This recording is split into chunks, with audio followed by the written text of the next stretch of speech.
Nellis Air Force Base is located there. Nellis is a major training center for different types of special aircraft and fighter aircraft, one of the premier training sites for pilots all around the world.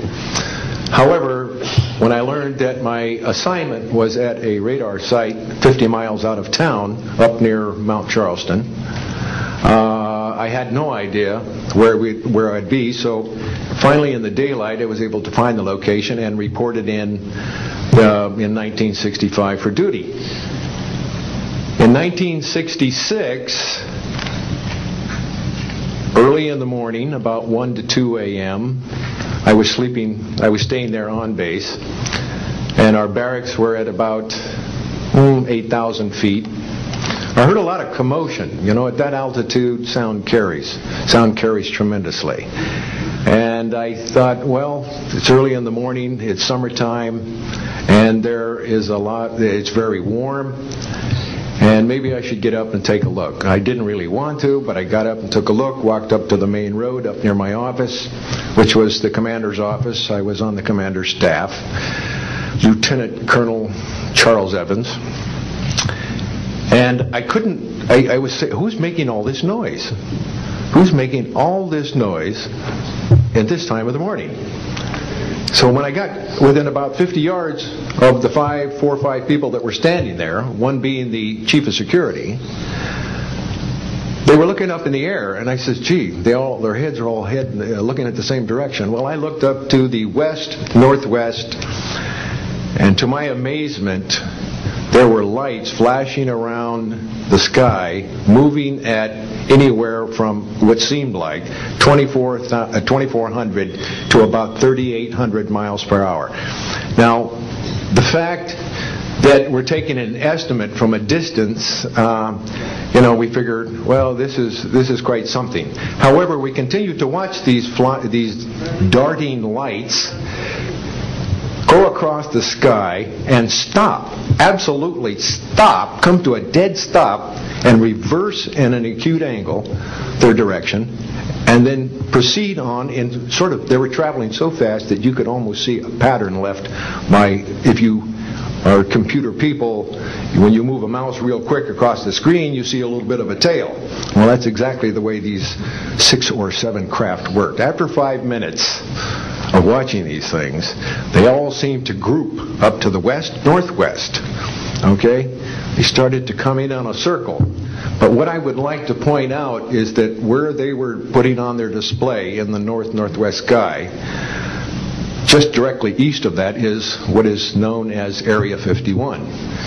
Area 51 is a AEC name, okay? Atomic Energy Commission.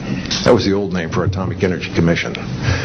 We knew it as the Groom Lake Flight Test Facility in the Air Force. And it was where we tested our aircraft after we got the prototype made from the Skunk Works. So here are these, let's get back to the circle in the sky. What they did was coalesce and started rotating in a circle, and then they disappeared. Well, I thought, gee, this is something that we have to keep quiet, and that was verified by the chief of security. But we waited there and talked it over for a little bit, and it seemed like, I think it was an hour. Then came the radar people from the scopes, which were at 10,000 plus feet, came down for their dinner at 2 o'clock in the morning. And the first person off the bus was a good friend of mine, Anthony Kesar. He said, he was white as a sheet, and he says, did you see that? Yeah, we all said, yeah, it was a nice display. What a show. He says, we documented them on radar. He says, we didn't give them clearance. The standing order was let them fly through the radar beam. He says, we documented 6 to 7 UFOs. Now, we don't know who was guiding those, but they were certainly intelligent, and we don't know where they landed because they coalesced and disappeared. So I will say at this point, to keep it short, that I will testify under oath as to what I say is true, and I will do so before Congress. Thank you.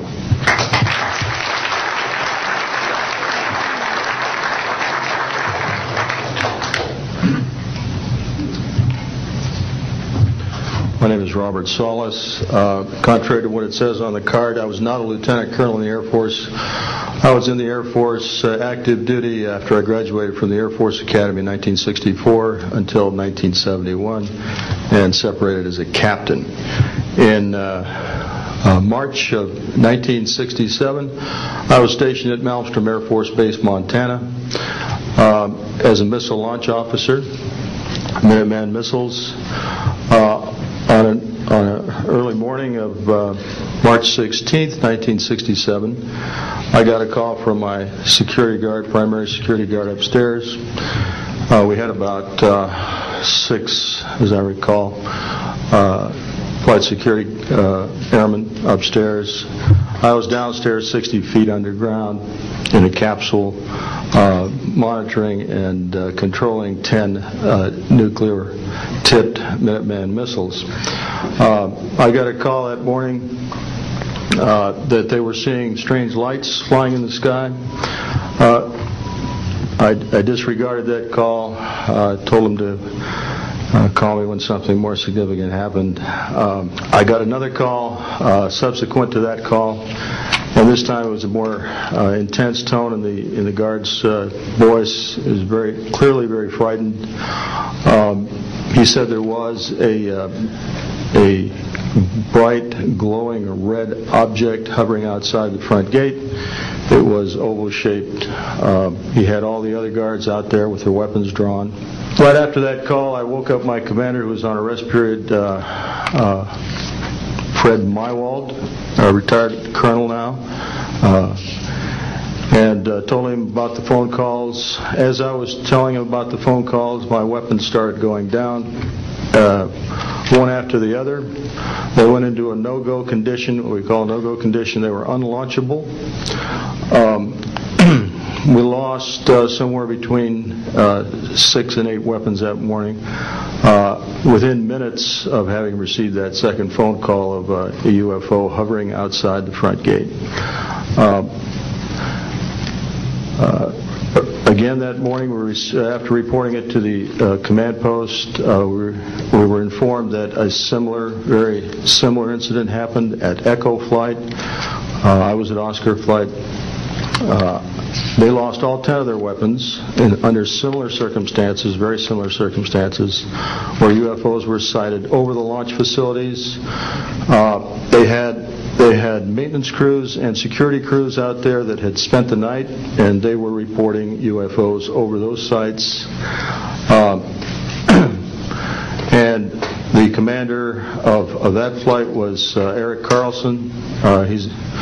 He also separated as a captain, and the deputy commander was Walt Fiegel, retired as a lieutenant colonel. We have those witnesses that I just mentioned, the names I just mentioned, have spoken of this event before, and they will back up this story. We also have documentation that I received through FOA requests from the Air Force outlining the Echo Flight incident, and including in that documentation a reference to UFOs. We have telexes covering this incident, and in one telex it says the fact that no apparent reason for the loss of 10 missiles can be readily identified is cause for grave concern to this headquarters. This was from SAC headquarters. So we've got those telexes. I've got about 12 witnesses that'll verify parts of this story, including of a man who investigated the incident afterwards for the Air Force, and you'll hear a little bit more about that from the next witness. And also another guard that witnessed a UFO in that same time period, and another officer who retired a full colonel who had other reports of UFOs. Ancillary to that, excuse me, I've got the complete report on a Minot, North Dakota incident. That was Minot Air Force Base, North Dakota, which happened in August of 1966. Very similar. UFOs sighted over missile silos.